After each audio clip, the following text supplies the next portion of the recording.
A Navy SEAL walks into a military supply store somewhere near Saigon. He picks up several M16 magazines, a pack of cigarettes, batteries for his radio, and then hands the cashier a package of ordinary condoms. At first glance, it looks like a joke, but no one laughs, because a few hours later, this man will head into the most dangerous place in South Vietnam, a place where weapons often turned out to be less of a problem than nature itself. And the item he had just bought for a few cents could save his life better than some pieces of official military equipment. When people remember the Vietnam War, they usually picture helicopters, jungles, napalm, automatic gunfire, and endless firefights in dense vegetation. But there is another side to that war. It isn't as spectacular. It doesn't appear on posters or in Hollywood movies. It is a constant battle with mud, with water, with humidity, and with nature, which day after day slowly destroyed everything military engineers had built. It was this struggle that forced American special operators to forget the rulebook and begin inventing their own gear. They wore Levi's jeans instead of army trousers. They put on women's nylon pantyhose. They bought expensive Rolex watches with their own money. They used women's sanitary pads as insoles. And they stretched condoms over their rifles. Today, it sounds almost absurd, but every one of those things appeared not because the soldiers were eccentric. It was because the official equipment simply could not withstand the conditions of Vietnam. And if you wanted to make it home alive, you had to improvise. To understand why an ordinary condom became part of the combat kit of an elite special operations unit, you first have to understand where they were fighting. Most people imagine Vietnam as nothing but endless jungle. In reality, the most difficult areas were neither the mountains nor the forests. One of the most dangerous places was the Mekong Delta, a vast network of rivers, canals, tidal channels, and mangrove swamps covering hundreds of square kilometers. There was almost no dry land here. You could walk for hours without stepping onto solid ground even once. There was water beneath your feet. There was water ahead of you. There was water all around you. Even the air seemed wet. The temperature often exceeded 30 degrees Celsius. Humidity approached 100%. Clothes never dried completely. Boots were constantly wet. Weapons became covered with condensation. And mud got absolutely everywhere. This was where the Navy SEAL teams operated. Their missions included night raids, sabotage, ambushes, and reconnaissance. Often, a team would disembark from a boat far from the target. Then, they would spend hours moving silently through the swamps. Sometimes, they had to wade into water up to their necks. Sometimes they had to swim across canals with their weapons. And sometimes they had to crawl through thick mud, where any careless movement could expose the team. There were no dramatic assaults here. There were no prolonged firefights. Combat often lasted less than a minute, and that was exactly why every little detail mattered. If your boots became 1 kilogram heavier because of mud, you moved more slowly. If your flashlight stopped working, you could lose your team. If your watch was 1 minute behind, you could miss the extraction point. And if your rifle failed to fire, there would be no second chance. That is why the special operators quickly realized one simple truth: their most dangerous enemy was often not the Viet Cong. It was the environment.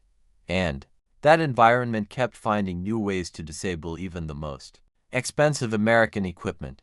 This was especially true of the new M16 rifle.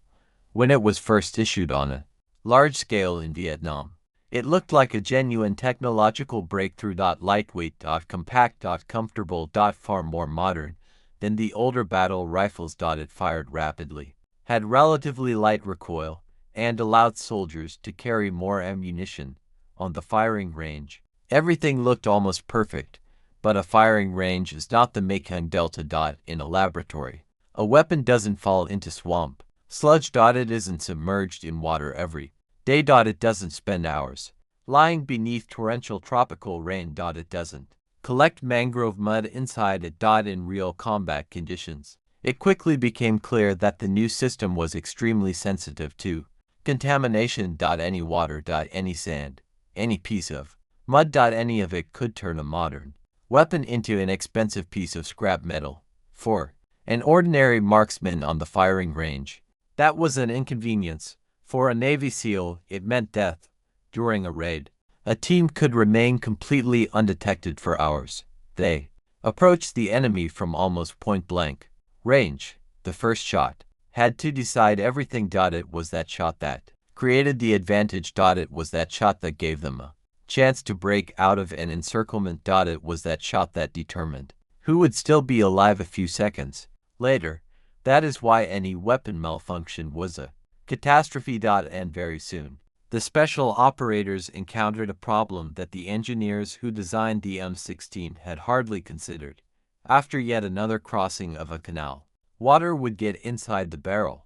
After crawling through mud, the muzzle would literally become clogged with silt. Sometimes all it took was one careless fall. The man got back up, brushed himself off, but his rifle was no longer ready for combat. The command recommended cleaning weapons regularly. That was good advice. But there was one problem. Cleaning a rifle in the middle of a nighttime operation in a swamp was simply impossible. So the special operators began looking for another solution. They needed a way to avoid cleaning the barrel after every water crossing. Instead, they needed to keep water and mud from getting inside it in the first place. And very soon, they found an item that originally had absolutely nothing to do with war. An ordinary latex condom. It became one of the most ingenious field innovations of the Vietnam War. Asterisk. A condom only seems like a strange choice until you understand what the special operators actually needed. They didn't need some complicated mechanism. They didn't need a new rifle component. They didn't need an expensive military accessory. What they needed was a simple waterproof cover that would keep water out, would not interfere with firing, and would take up almost no space. And latex was almost perfect for the job. It was elastic, strong enough, completely waterproof. It could be stretched over any rifle barrel in just a few seconds. It weighed nothing. It took up virtually no space in their gear, and it cost next to nothing. But most importantly, it did not have to be removed before opening fire. Many people still believe that before firing, a soldier had to quickly pull the condom off the barrel. In reality, that was exactly where the brilliance of the solution lay. When the bullet left the bore, the pressure of the propellant gases instantly tore through the thin latex. It all happened in a fraction of a second. No delay. No extra movement. No risk of forgetting to remove it. The condom simply ceased to exist after the first shot, and the weapon functioned as though it had never been there. For the special operators, it was the perfect solution.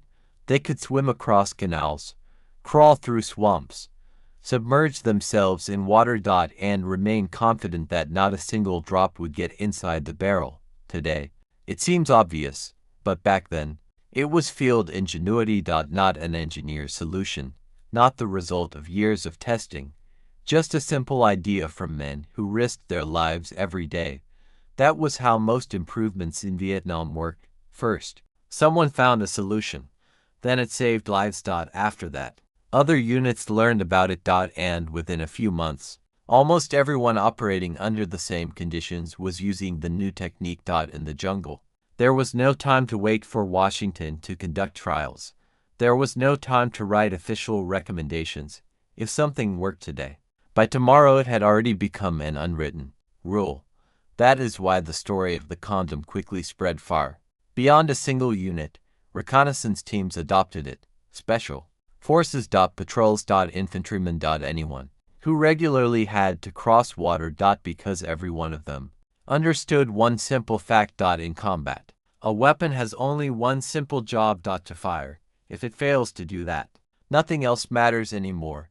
But the condom was only one of dozens of examples of how the environment in Vietnam forced American troops to break every rule. In reality, There were many more unusual items in the gear carried by the Navy SEALs, and one of them surprised people even more: Levi's jeans. Yes, ordinary civilian blue jeans. The very same ones Americans wore every day back home. At first glance, it seemed strange that an elite special operations unit would abandon the uniform specifically designed by the military. After all, the Army had spent enormous sums developing jungle fatigues.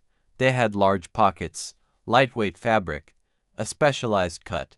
On paper, everything looked right, but the Mekong Delta quickly showed that there was a huge gap between the training ground and real war. The main problem was the large cargo pockets. Under normal conditions, they were extremely practical. You could carry magazines in them. Maps. A compass, a first aid kit. Any small piece of equipment. But the moment a soldier stepped into the water. Those pockets turned into buckets. They instantly filled with water. Then with thick mud. Then with wet sand. Each pant leg became almost 1 kilogram heavier. After several water crossings, men were literally carrying extra weight on their bodies. And the worst part was that the weight wasn't in a backpack. It was hanging directly from their legs. Every step became harder. Every burst of movement became slower. And when they had to leap out of the water instantly during an ambush. That was when those few extra kilograms could cost them their lives.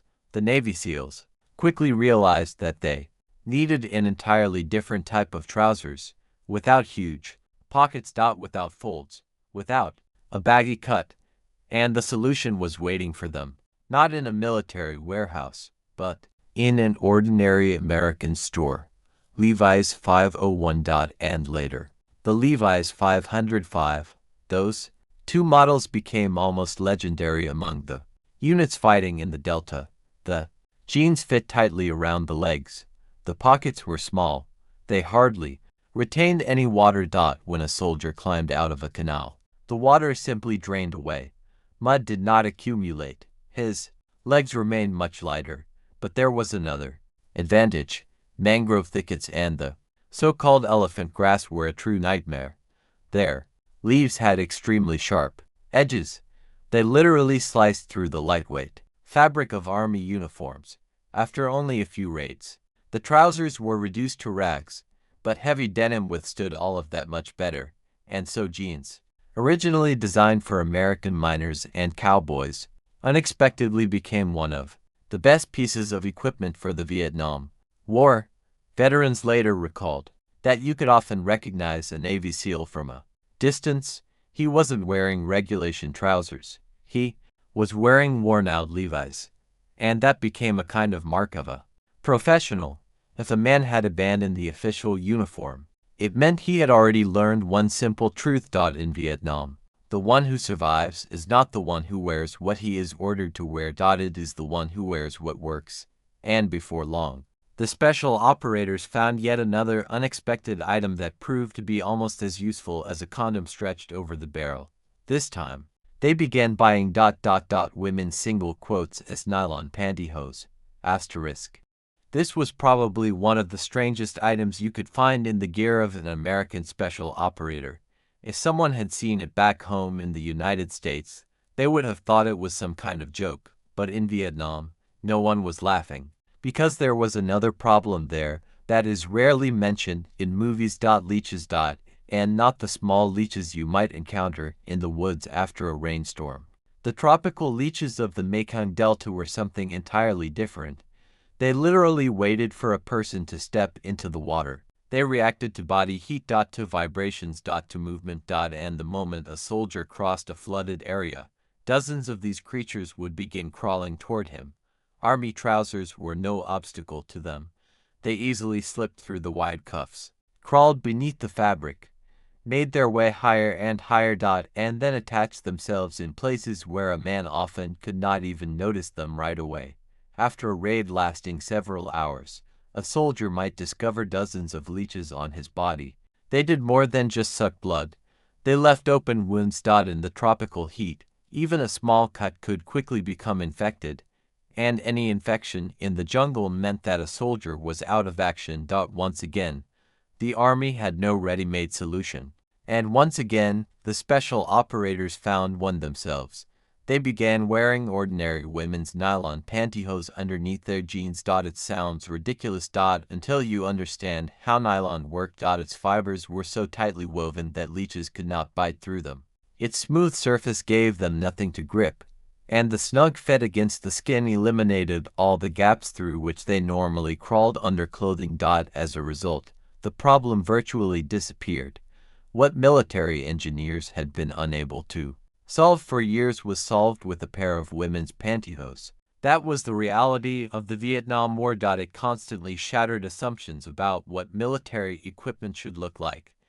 And if you take a close look at the gear of a Navy SEAL from the late 1960s, you will see a strange combination. On his legs, civilian Levi's. Under them, women's pantyhose. Over the barrel of his M16, a condom. And on his wrist, a Rolex. Yes, not a cheap military watch. Not a standard issue timepiece, but an expensive Swiss Rolex. Today, many people see Rolex as a symbol of luxury. As jewelry, as a way to display wealth, but in Vietnam, they were bought for a completely different reason. During special operations, time was just as important as ammunition. The team had to reach the rendezvous point at exactly the same moment. Meet the boat, make it to the extraction, call in artillery, coordinate an airstrike. Being even 30 seconds late sometimes meant that the helicopter had already left, or that the team walked straight into an enemy patrol. Standard military watches did not always withstand constant immersion in water. Humidity. Impacts. Mud. The Rolex Submariner and the Sea Dweller were designed specifically for use in the water. They were waterproof. Reliable. They required no batteries, and they kept running even after repeated immersions. That is why veterans often repeated one simple phrase: if the standard issue gear doesn't work. By what does? It is 2 o'clock in the morning. Somewhere in the Mekong Delta, a boat glides silently between the mangrove trees. The engine has long since been shut off. For the last few hundred meters, the Navy SEALs row in silence. Ahead lies a small village where, according to intelligence, a Viet Cong commander is hiding. The team silently jumps into the black water. It is warm, but no one is thinking about the temperature. Thick mud lies beneath their feet. Every step sinks almost to the knee. Their rifles are almost completely submerged. No one speaks. The only sounds are heavy breathing and the buzzing of insects. 30 minutes, then 40 minutes, then almost an hour. Finally, the team reaches the shore. Ahead is a narrow trail. The team leader signals forward with his hand. The column begins to move, and at that very moment, a shout comes from the darkness. A Viet Cong patrol. The distance is barely 10 meters. No one has time to check his weapon. No one has time to clean the barrel. There is only 1 second. A soldier pulls the trigger. The bullet pierces the thin latex. The condom bursts into pieces. The M16 fires. The first enemy falls before he even has time to understand what has happened. The entire firefight lasts less than a minute. Then the team disappears back into the swamps just as quickly. To an outsider, it is simply another successful raid. But perhaps it succeeded only because, a few hours earlier, someone had stretched a piece of thin latex over the barrel. That same logic united every strange item we have talked about today. Levi single quotes S. Pantyhose. Rolex. A condom. Every one of them appeared for the same reason. The army designed equipment for one kind of war, but the environment of Vietnam created an entirely different one. And while officials in offices debated new equipment standards, the men on the front lines had long since begun living by different rules. They did not wait for new orders. They did not wait for a new model of equipment. They did not wait for testing to be completed. They found the solutions themselves. That is why most of the most ingenious field innovations never made it into official military manuals. They were passed on not through documents, but through conversations. One veteran showed another. One commander shared his experience with newcomers. One team returned from a mission and explained what had worked. And the very next night, another team was using the same technique. That was how the real evolution of warfare took place, not in laboratories, but in the mud in the rain, under enemy fire. We are used to thinking of military technology as fighter jets, missiles, tanks, and satellites, but sometimes history is changed by entirely different things. A few grams of latex, a pair of jeans, women's pantyhose, a watch bought with your own money. At first glance, all of it seems insignificant, but it was precisely such small things that made up the chance of getting back home. When a Navy SEAL stretched a condom over the barrel of his M16, he was not thinking that one day books would be written about it. He was not trying to invent a new military technology. He simply wanted to be certain that in that one single second when he had to pull the trigger, his rifle would not fail him. And perhaps that is the greatest lesson of the Vietnam War. The most valuable resource in war is often not weapons, not equipment. Not even the size of an army. The most valuable resource is always the human ability to adapt, because any manual can be written at a desk, any piece of equipment can be tested on a firing range, but only someone who looks death in the eye every single day is capable of finding a solution that never occurred to a single engineer. That is why the story of the condom stretched over the barrel of a rifle is not a story about a strange piece of military equipment. It is a story about ingenuity, about common sense, and about the fact that sometimes the most brilliant military solutions do not cost millions of dollars. They cost only a few cents. Asterisk.